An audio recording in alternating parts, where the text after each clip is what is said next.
ખેડા જિલ્લાના ભાજપના એક નેતા બોલેલા કે મેં પૈસા રાજકારણમાંથી બનાવ્યા છે। મેં પૈસા રાજકારણમાંથી બનાવ્યા છે, છાતી ઠોકીને કહું છું કે મેં પૈસા રાજકારણમાંથી બનાવ્યા છે, આવું તેઓ બોલ્યા।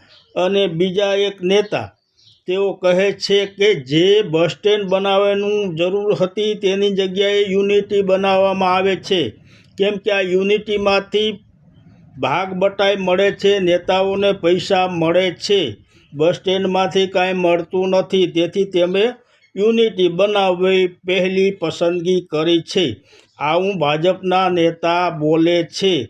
તો આ ભાજપના નેતાઓ ખડગેજીનું બયાન યાદ રાખે છે, આ ભાજપના નેતાઓનું બયાન કેમ યાદ રાખતા નથી? પગમાં પડ્યું જુઓ પછી બીજાનો વિરોધ કરો।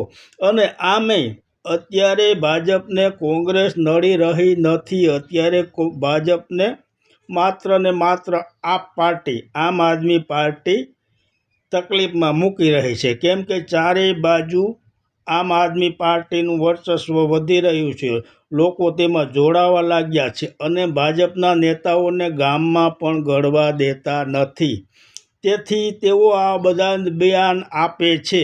જરાક જોતા જોવો, પરંતુ હવે આમ આદમી પાર્ટી ચારે બાજુ ફરી વળશે, શ્રાવણનો ચારે બાજુ ફરી વળવાનો છે।